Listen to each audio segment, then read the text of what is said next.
નમસ્કાર. આપ જોઈ રહ્યા છો TV13 ગુજરાતીનું ડિજિટલ પ્લેટફોર્મ અને આપની સાથે હું છું તોરલ. ગુજરાતના રાજકારણમાં આજે એક ખૂબ મોટા સમાચાર સામે આવ્યા. વહેલી સવારે આવેલા સમાચાર છે કે ગુજરાત આમ આદમી પાર્ટીના મોટા નેતા, ખેડૂત નેતા રાજુ કરપડાએ રાજીનામું આપી દીધું છે.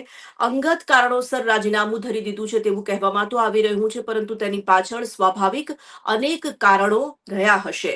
આમ આદમી પાર્ટીમાં એક બાદ એક જે રીતે ભંગાણ સર્જાઈ રહ્યા છે તેના કારણે હવે આમ આદમી પાર્ટીને આવનારા સમયમાં ખૂબ મોટું નુકસાન જઈ શકે છે. કયા પક્ષને તેનો સીધો ફાયદો થશે? રાજુ કરપડાની નારાજગી પાછળ કયા કારણો રહેલા છે? આ તમામ વિષયો પર આજે આપણે વાત કરવી છે અને રાજકીય વિશ્લેષક જગદીશ મહેતા આપણી સાથે આ વિષય પર વાતચીત કરવા માટે જોડાઈ ચૂક્યા છીએ. શરૂ કરીશું આજની આ ચર્ચાને. જગદીશભાઈ જોડાઈ ગયા છે. રાજકારણની વાત હોય તેમાં પણ સૌરાષ્ટ્રના રાજકારણની વાત હોય તો જગદીશભાઈથી વધુ બહેતર સારું પ્રકાશ કોઈ નહીં પાડી શકે. જગદીશભાઈ, ખૂબ ખૂબ સ્વાગત છે અમારી સાથેની આજની આ ચર્ચામાં. આજના જે આ જી નમસ્કાર. સમાચાર છે રાજુ કરપડાના રાજીનામાને લઈને, સૌથી પહેલા તો આપની પ્રતિક્રિયા શું છે? શું કેવી રીતે જોઈ રહ્યા છો આને આપ? બેન, નબળી ગાને જાજી બગા. અમારે હમ. સૌરાષ્ટ્રમાં એવી કહેવત છે, નબળી ગાય હોય ને એને બગા હા. એટલે જીવ જંતુ એ વધારે થાય. નબળી ગાને હમ. જાજી બગા. જી. રાજુ કરપડાનું રાજીનામું આમ આદમી પાર્ટીનો પાયા હચમચાવનારું છે જી.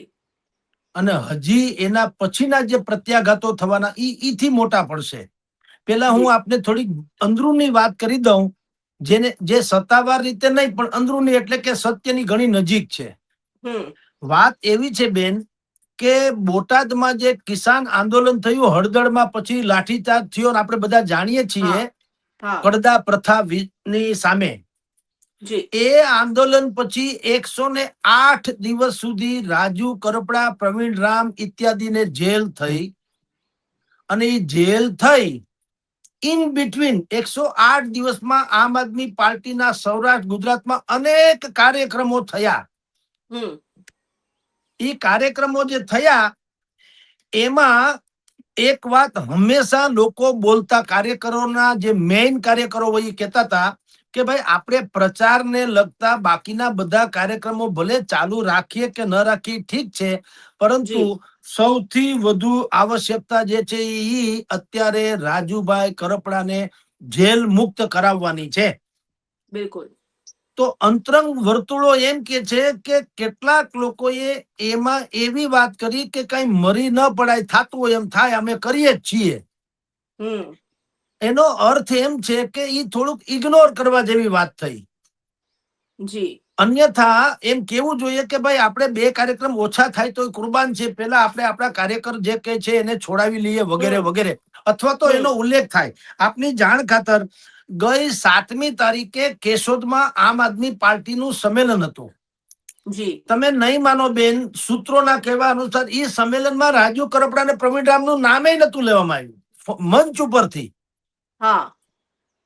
એટલે છેલ્લા કેટલાક 1.5-2 મહિનાથી 3 મહિનાથી એક વાત એવી ચાલતી હતી અંદરૂની, અને એ મીડિયામાં, સોશિયલ મીડિયામાં અને અમુક પ્રકારે અખબારોમાં પણ એ વાત હમ. ચમકી હતી કે ઈસુદાન ગઢવી, ગોપાલ ઇટાલિયા, રાજુભાઈ કરપડા, પ્રવીણ રામ, આ જે શીર્ષ નેતૃત્વ છે આમ આદમી પાર્ટીનું, એ બધા વચ્ચે બહુ સમન્વય નથી. ઈગો ક્લેશ ચાલે છે. અને ઈગો ક્લેશ હમ. નું રાજુ કરપડાને લગતો ત્યાં શું મુદ્દો છે આપને કહું. જી. રાજુ કરપડાને ઈ સ્વયં પ્રકાશિત છે ને આમ એ આત્મનિર્ભર છે. હમ. એને કોઈની મંજૂરી લેવી ને અતિશયોક્તિપણે કોઈની ગુલામી કરવી ગમતી નથી. રાજુ કરપડા કિસાન નેતા તરીકે એટલા ખ્યાતિ પ્રાપ્ત છે કે એને કોઈ ખેસની જરૂર નથી, કોઈ બેનરની જરૂર નથી. જે રીતે પાલભાઈ આંબલિયા કિસાન કોંગ્રેસના નેતા છે, એને કોંગ્રેસના જી. બેનરની જરૂર નથી, પાલભાઈ સ્વયં એક બેનર છે. હા. એવી રીતે રાજુ કરપડાનું પણ સ્થાન હતું અને છે, કિસાનોને લાગે વળગે ત્યાં સુધી. હમ. હવે કોઈ આંદોલન કરવું હોય તો અહીંયા ગોપાલ ઇટાલિયા હોય, ઈસુદાન ગઢવી હોય કે બીજા કોઈ શીર્ષ નેતૃત્વ હોય, એની લાગણી કે માગણી એવી હોય કે પેલા અમને જાણ કરો, પછી અમે એનું ડિઝાઇન વર્ક તૈયાર કરીએ, આંદોલનની હમ પૂર્વ ભૂમિકા, એની આચાર હમ સંહિતા ઘડીએ અને એની ફ્રેમવર્ક કરીએ, કોનો તસવીર ક્યાં મંચ ઉપર કેવડી ક્યાં લગાડવી, એને નામ શું આપવું, એમાં પેલું ભાષણ કોણ કરે, બીજું ભાષણ કોણ કરે, કોને કેન્દ્રમાં રાખવા, વગેરે વગેરે. હમ હવે રાજુ કરપડા જે છે એ મેં કીધું તેમ એ ધૂળ ધોયો માણસ છે. એને આ બધી જી ફોર્માલિટીઝમાં કાંઈ પડી નથી. એ એમ કે છે કે ભાઈ પડે એવા દેવાશે, વાત થાય પૂરી. હમ એટલે અને ઈ શું કરતા રાજુભાઈ, એને સીધો અરવિંદ કેજરીવાલ હારે સંબંધ, સીધો સંપર્ક છે સમજતો પણ. એટલે હમ એને કાંઈ પણ કામ હોય તો કેજરીવાલને ફોન કરીને કહી દે કે મારે ફલાણા ઠેકાણે આંદોલન કરવું છે, અહીંના અમારા જે નેતાઓ છે એને બધાને કહો મને સહયોગ આપે. જી એટલે ત્યાંથી સીધો આવે, એને ઓર્ડર કહેવાય. ઈ ઓર્ડર આવે એટલે આ લોકોએ ફોલો કરવું જ પડે. જી ઈ ફોલો કરવું પડે. ઈ કોઈને ગમતું નથી કે ભાઈ અમને પૂછીને કર્યા બદલે આ તો અમારાય બોસ જે છે એની હારે ડાયરેક્ટ ડાયલિંગ છે ને ત્યાંથી મને સીધો ઓર્ડર અપાવે છે. એટલે મન મુટાવ ઘણા સમયથી ચાલતો હતો. એટલે જગદીશભાઈ, આ વર્ચસ્વની લડાઈ છે અને એમાં પછી આ બધા એક બાદ એક ભોગ લેવાઈ રહ્યા છે, એમાં આમ આદમી પાર્ટીને બેઝિકલી નુકસાન જઈ રહ્યું છે એવું કહી શકાય. ભયંકર એને જ નુકસાન છે. જનતાને જો એવું બિલકુલ. છે બેન તોરલબેન, જુઓ હમ જનતાને ક્યાંય કોઈ દી નુકસાન થવા નથી. એનું કારણ ઈ છે કે જે સૂર્ય હાથમે છે ઈ પાછો ઉગે છે. એટલે એ તો હમ બીજા નેતા મળી આવે. જનતાને બીજું નુકસાન નથી. જે નુકસાન છે અત્યારે આમ આદમીનું છે, તો આમ આદમીને ભયંકર નુકસાન છે. એમાં જી સ્થાનિક સ્વરાજ્યની ચૂંટણી પહેલા એક તો કરસનદાસજી ભાદરકા જેણે રાજીનામું આપીને કોંગ્રેસમાં જોઈન્ટ થઈ ગયા, એ હા નુકસાનમાંથી હજી કળ વળે ન વળે ત્યાં રાજુ કરપડા નામનું વિકેટ. એટલે આ તો કેવું થયું કે કોહલી કે તેંડુલકર એની વિકેટ પડવા જેવી વાતો છે. એટલે વિકલ્પ બનવાની વાત લઈને આવ્યા હતા અને હવે એમની પાસે જ મોટા નેતાઓ, જેને લોકો પસંદ કરે છે એવા નેતાઓનો વિકલ્પ ઘટતો જઈ રહ્યો છે ને. એટલે આ તો મોટા ભાગમાં બેન આવું જ હોય છે. થોડુંક તમારું નામ થાય, હમ આહે ભરતે હે તો હો જાતે હે બદનામ, લોગ કત્લ ભી કરતે શિકવા તક નહીં હોતી, એવું હોય છે. જી આમાં એવું છે, બધાયને એમ છે કે ભગતસિંહ નો જન્મ થવો જોઈએ, કોઈ એવી માતાના કુખે ભગતસિંહ જન્મમાં જોઈએ, પણ ક્યાં પડોશી ત્યાં, મારી ત્યાં નહીં, મારા છોકરા જીવતા રહેવા જોઈએ. એમ દરેકને એમ છે કે નામ થાય તો મારું થાય, તમારું નહીં. એટલે આને કહેવાય ઈગો ક્લેશ, જે આમ આદમી પાર્ટીમાં ઘણા સમયથી શરૂ થયો તો એ અહીંયા સુધી રાજુ કરપડા સુધી પહોંચ્યો. અને હજી આ અલ્પ વિરામ છે, પૂર્ણ વિરામ નથી. જગદીશભાઈ, એક સવાલ મારે એ પણ પૂછવો છે કે ગોપાલ ઇટાલિયા અને ઈસુદાન ગઢવીની વચ્ચે બી બહુ મનમેળ નથી એવી ઘણી વખત ચર્ચાઓ ચાલી અને પછી સબ સલામત જેવું દેખાડવામાં આવ્યું ચિત્ર. સમજનારા લોકો બધું સમજે છે. રાજુ કરપડાના રાજીનામા પાછળ પણ આવી જ રીતે મોટા નેતાનું નામ સંભળાઈ રહ્યું છે કે આમ આદમી પાર્ટીના ગોપાલ ઇટાલિયા સાથે તેમને મનમેળ નથી અને એ વિવાદના કારણે જ તેમણે રાજીનામું આપી દીધું છે. જો આ રીતની વાત સાચી ઠરે છે તો આમ આદમી પાર્ટીના બીજા બધા જે નેતાઓ જે ગુજરાતમાં કામ કરી રહ્યા છે એ લોકોને પણ કદાચ પોતાનું એક વર્ચસ્વ જમાવવા માટે, પોતાનું નામ આગળ કરવા માટે શંકા જશે એવું લાગે છે. ગોપાલભાઈ પર વિશ્વાસ નહીં આવે. બિલકુલ બેન, જુઓ સિદ્ધિ કે પ્રસિદ્ધિ મેળવવી કદાચ સહેલી છે, પણ ટકાવવી બહુ અઘરી. હમ સંગઠનનું પણ એવું છે. જે વાતની આપણે બેન ચર્ચા કરીએ છીએ, ગોપાલને ખબર ન હોય એવું તો બને નહીં. તો બિલકુલ. ગોપાલ ઇટાલિયા, ઈસુદાન ગઢવી કે ભાઈ રાજુ કરપડાની વચ્ચે જે મન મુટાવ ધારો કે ચાલતો હોય, તો હમ સૌથી પહેલી આવશ્યકતા એને ઈ હતી જેને ડેમેજ કંટ્રોલ કહેવાય છે, ડિઝાસ્ટર મેનેજમેન્ટની. આપણે સરકાર સામે તો બહુ કહેતા હોઈએ સરકારમાં ડિઝાસ્ટર મેનેજમેન્ટ જેવું કાંઈ છે નહીં, પણ આમાં ઘેર ઘેર માટીના ચૂલા. હમ હજી તો આ પાર્ટી ઉગીને ઊભી થઈને હજી આશાનું પેલું કિરણ ખુલે ન ખીલે ત્યાં તો ખરી પડ્યું. રાજુ કરપડા મેં કીધું એમ અલ્પ વિરામ છે, હજી પૂર્ણ વિરામ નથી. કારણ કે રાજુ કરપડાની સાથે જેને જેલવાસ 108 દિવસનો ભોગવો પ્રવીણ રામ, એ પણ બહુ જાણીતો ચહેરો છે. એનું હચુડચું છે, એ કેટલો સમય સુધી હજી આમ આદમી પાર્ટીમાં રહેશે એ પણ એક પ્રશ્નાર્થ છે. અત્યારે ભલે ગમે તે કે, અને જે રીતે રાજુ કરપડાના રાજીનામા પછી પ્રવીણ રામે જે નિવેદન બહાર પાડ્યું, એમાં એક સંકેત બુદ્ધિપૂર્વકનો છે. સંકેત શું જી છે એ આપને કહું. એણે હમ ભારતીય જનતા પાર્ટી ઉપર પ્રહાર કર્યા, કે ભાઈ એની દમનકારી નીતિએ અમને જેલમાં નાખ્યા ને આમ ને તેમ ને બધું બધું કર્યું, અને એમ કે ભાજપના હમ પ્રેશરને કારણે જ રાજુભાઈ રાજીનામું આપ્યું એવું હું માનું છું. હાલાકી વાત ખોટી છે. પ્રેશર એનું ભારતીય જનતા પાર્ટીનું નથી, પ્રેશર આમ આદમી પાર્ટીના ઈગો ક્લેશનું છે. પણ પ્રવીણ રામે ભાજપની વિરુદ્ધમાં એને ફેરવવાની કોશિશ કરી. એનો સૂચિતાર્થ શું છે ખબર બેન? એનો જી સૂચિતાર્થ એ છે કે આજ ને અને કાલ માની લો કે પ્રવીણ રામને પણ પક્ષને ટાટા બાય બાય કરવાનો વેળા આવે તો પ્રવીણ રામ ભાજપમાં નથી જવાના, એ નક્કી છે. હવે ક્યાં જવાનું એ તમે સમજી શકો છો. બિલકુલ. અને જગદીશભાઈ, હંમેશા હંમેશા ગુજરાતના રાજકારણ માટે એવું કહેવાયું છે કે ત્રીજો પક્ષ કદી ચાલ્યો નથી, કદી ફાવ્યો નથી. અનેક ભૂતકાળમાં પક્ષ આવ્યા પરંતુ પોતાના પગ જમાવી નથી શક્યા. શરૂઆત આમ આદમી પાર્ટીની જે હતી એના પરથી એવું લાગતું હતું કે આ આખી જે વાત છે તેને હવે ખોટી પુરવાર કરવાની દિશામાં આમ આદમી પાર્ટી આગળ વધી રહી છે. પરંતુ ત્યારબાદ પછી એક બાદ એક જે આપણે ચિત્ર જોઈ રહ્યા છે, ફરી એક વખત શું એ વાત સાચી ઠરશે? આમને આમ ચાલ્યું તો? આમને આમ ચાલ્યું તો સાચી જ ઠરે. એમાં ડેમેજ કંટ્રોલ નો, હવે ધારો કે અત્યારે રાજીનામું આપ્યું અરવિંદ કેજરીવાલ, એનું રાજીનામું ન સ્વીકારે, એને વિનંતી કરે રાજુ કરપડાને, જી એને કોઈ હા પોસ્ટ અપગ્રેડ કરે અને રાજુભાઈ કરપડા માની જાય તો જુદી વાત છે. પણ હવે લગભગ ઈ સંભાવના ટકી નથી. હમ કારણ એવું છે, ભીતરમાં પણ આપને ખાલી એક આમ સંકેત આપી દઉં, કારણ કે આપણી પાસે, હું જ્યોતિષ છું નહીં, પણ જે સંકેત જી આપી તમને કહું. અત્યારે તમારી જાણ ખાતર રાજુભાઈ કરપડાના મેઇન માણસ જેને કહી શકાય, ચાણક્ય કયો કે નિર્ણાયક કયો, એવી જે વ્યક્તિ, એનું નામ છે રામકુભાઈ કરપડા. એના કાકા થાય છે હા રામકુભાઈ કરપડા.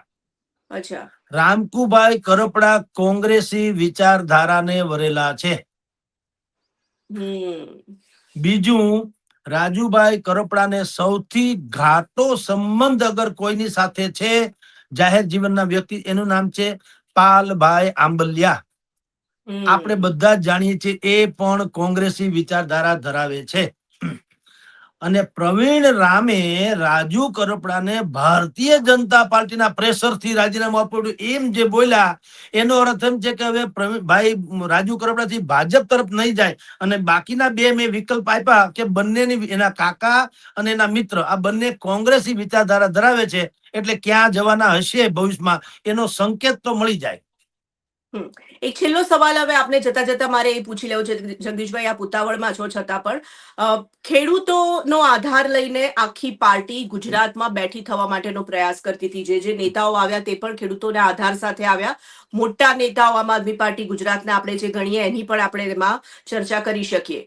રાજુ કરપડા બી ખેડૂત નેતા હતા, ખેડૂતો માટે અવાજ ઉઠાવતા હતા. અને ખેડૂતો ના નેતા જ્યારે આ રીતે નારાજ થઈને નીકળે છે તો આમ આદમી પાર્ટીથી ખેડૂતો જે તેમની તરફ જતા હશે તે પણ વિમુખ થશે ને? ઓબ્વિયસલી બેન, એક તમને કહી દઉં, ખેડૂતના નામે, સમાજના નામે, ધર્મના નામે, જ્ઞાતિના નામે, જાતિના નામે જે કઈ થાય ને એ એના માટે કોઈ હોતું જ નથી, નામે જ હોય છે. હમ ખેડૂતોએ જી એ વાત સમજી લેવી જોઈએ કે કોઈ પણ પક્ષ ઈ તમારો હિતેચ્છુ ન હોય. જીતા પછી કેસે અમે 18 વર્ણના છીએ, નથી કહેતા સમાજવાળા. પેલા સમાજના નામે ટિકિટ લે, ટિકિટ માગે, ડખો કરે, બધું કરે. જીતી જાય પછી શું કે અમે તો 18 વર્ણના છીએ. એવી રીતે જયારે કોઈ ધારાસભ્ય જીતી જાય પછી શું કે છે કે હું તો પ્રદેશનો નેતા છું, મારા કોઈ કિસાન નહીં, મારે તો કિસાને હાલે, મજદૂરે હાલે, મહિલા હાલે, બાળકો હાલે, યુવાનો હાલે, ટૂંકમાં મત બધાના જોઈએ. એટલે ખેડૂતોએ પણ એ વાત હવે સમજવી જોઈએ કે તમે એવી વ્યક્તિને પસંદ કરો જે કિસાનો માટે જ હોય, કેવળ ને કેવળ. પછી ભલે એને રાજકીય કોઈ સ્થાન મળે, જેમ કે પાલભાઈ આંબલિયા. હમ હવે તમે વિચાર કરો, એને કોઈ બેનરની જરૂર નથી. અને આપણે ગમે ત્યારે તમે પાલભાઈ આંબલિયાનો વિચાર કરો, 90% એનો પર્યાય શબ્દ થઈ ગયો કિસાન નેતા. કોંગ્રેસ જી નેતા લોકો નથી કહેતા, કિસાન નેતા કહે છે. જેમ ડોક્ટર બિલકુલ એપીજે અબ્દુલ કલામ, એને કોઈ મુસલમાન ના કહે કે આ માઇનોરિટીઝ છે. અબ્દુલ કલામને સલામ મારવી પડે, પૂજવા પડે, હમ મિસાઇલ મેન, ભારતના સર્વશ્રેષ્ઠ રાષ્ટ્રપતિઓમાંના એક, એવું કેવું પડે. તમે સેમ પિત્રોડાને એમ ના કહી શકો કે એ સુરેન્દ્રનગરના છે, લોહાર જ્ઞાતિના છે, ફલાણું છે, ઓબીસી છે, ખોબીસી છે. એ ઇન્ફોર્મેશન ટેકનોલોજીના પ્રણેતા છે એવું આપણે કેવું પડે. એમ કિસાનોએ સમજવું પડશે અને બાકીના તમામ વર્ગોએ કે તમારા જ માટે સમર્પિત હોય એવા જ લોકો જે છે જેને બિલકુલ પોલિટિકલી આમ સીધો રસ ન હોવો જોઈએ. કિંગ મેકર બનો, કિંગ નહીં. આમાં થાય છે શું બેન, ખેડૂતના નામે આંદોલન કરીને પછી પોતે ત્યાં ચૂંટાઈ જાય, પછી તમે જાણો ને તમારું કામ જાણે. સમાજના નામે આંદોલન કરી પોતે નેતા બની જાય, ચૂંટાઈ જાય, પછી તમે જાણો ને તમારું કામ જાણે. એવું થાય છે. એના કરતા બેટર વે ધેટ કે દરેક લોકોએ વિચારવું પડે કે તમારું પોલિટિકલી કનેક્શન સીધું ન હોવું જોઈએ. તમારા થકી રાજકારણીઓ ચૂંટાય તો તમારો મેળ પડે. તમારા થકી ચૂંટાવા જોઈએ ને તમારા થકી હારવા જોઈએ. એવા જેને કિંગ મેકર કહેવાય એવા જે ખેડૂત નેતાઓ હોય અથવા તો સામાજિક નેતાઓ હોય એની અત્યારે જરૂરિયાત છે. બાકી તમે જેમ કીધું તેમ આવું થાય. હવે શેઢે આવીને શિરામણ કરવા જેવી વાત થઈ. હવે ન્યા પહોંચ્યા હતા બરાબર, હવે રાજીનામું આપી દીધું. કાલ વારે કોંગ્રેસમાં જોઈન્ટ થાય કે ભારતીય જનતા પાર્ટીમાં જોઈન્ટ થાય, ગમે એમાં જોઈન્ટ થાય, એની રાજકીય મહત્વાકાંક્ષા હોય એ પ્રમાણે ખેડૂતોએ શું કરવાનું મને કયો જ નહીં. જે ખેડૂતોએ રાજુભાઈ કરપડા કે આમ આદમી પાર્ટીના નામે ભાજપને કે કોંગ્રેસને ગાળો દીધી હોય અથવા તો એનાથી વિપરીત થયા હોય, હવે એને શું કરવાનું મને કયો? બધું ડાયવર્ઝન કરવાનું પાછું. એટલે ધેટ્સ ધ પ્રોબ્લેમ. સૌથી મોટો પ્રોબ્લેમ એ છે કે બટકણા નેતાઓ મળી જાય છે, આમ ટકે એવા ઓછા મળે છે. અને એને કારણો કેવા હોય છે? આ ઇન્ટરનલ કારણો, જેમાં ગોપાલ ઇટાલિયા ફેલ ગયા. આવી વાતો જે અત્યારે તમારા મારા સુધી જે પહોંચી એ વાત એને ખબર ન હોય એવું તો બને નહીં. કારણ કે ધુવાડો નીકળે તો સમજવું ક્યાંક આગ તો લાગી હોય તો જ ધુવાડો નીકળે, બિલકુલ સળગતું હોય બિલકુલ. તો એને ડેમેજ કંટ્રોલ કરવાની જરૂર હતી કે ભાઈ રાજુ કરપડાની સાથે યા પ્રવીણ રામ સાથે કે ઈસુદાન સાથે કાંઈ પણ પ્રોબ્લેમ હોય તો કારણ કે સર્વાત્રિક હિત માટે, નહીં કે પોતિકા, આ લોકોની આશા અપેક્ષા જે છે એ જળવાઈ રહે એટલા માટે એને કરવાની જરૂર હતી. એ ન થયું. અત્યારે ભારતીય જનતા પાર્ટીને ઘરે દીવડા પ્રગટ્યા હશે, તમે લખી રાખો, આનંદ મંગલ કરતા હશે. અને આમ પણ ભાગશાળીને ભૂત રળે એવું કહેવત છે. તો આ મસ્તીનું કામ થઈ રહ્યું છે. તો ભાજપે કઈક, જો આટલા સારા શત્રુ હોય તો મિત્રોની ક્યાં જરૂર છે? એટલે હોશિયાર ગણાતા નેતાઓ હોશિયારમાંથી હોશિયારી તરફ આગળ વધે છે, પરંતુ એ ખરેખર સાચા અર્થમાં જે પગલા લેવા જોઈએ એ ચૂકી જાય છે, એવું આપનો સીધો મત છે. જગદીશભાઈ, આપનો વધુ સમય નથી લેતી, ઘણી લાંબી ચર્ચા થઈ શકે, પરંતુ ફરી વખત આપણે મળીશું. ખૂબ ખૂબ ધન્યવાદ અમારી સાથે આપ ચર્ચામાં જોડાયા એના માટે. જી તો દર્શક નમસ્કાર મિત્રો, બેન. આપ જોઈ રહ્યા હતા TV13 ગુજરાતીનું ડિજિટલ પ્લેટફોર્મ. અને આજે રાજુ કરપડાના રાજીનામા બાદ ફરી એક વખત ગુજરાતના રાજકારણમાં ઉથલપાથલ દેખાઈ રહી છે. આની અસર કેટલા લાંબા સમય સુધી જોવા મળશે, ક્યાં ક્યાં જોવા મળશે, તે આવનારો સમય સ્પષ્ટ કરશે. આજની ચર્ચામાં બસ આટલું જ. ફરીથી મળીશું. ત્યાં સુધી આપ TV13 ગુજરાતીના ડિજિટલ પ્લેટફોર્મ સાથે જોડાયેલા રહો અને જોતા રહો TV13 ગુજરાતી. નમસ્કાર.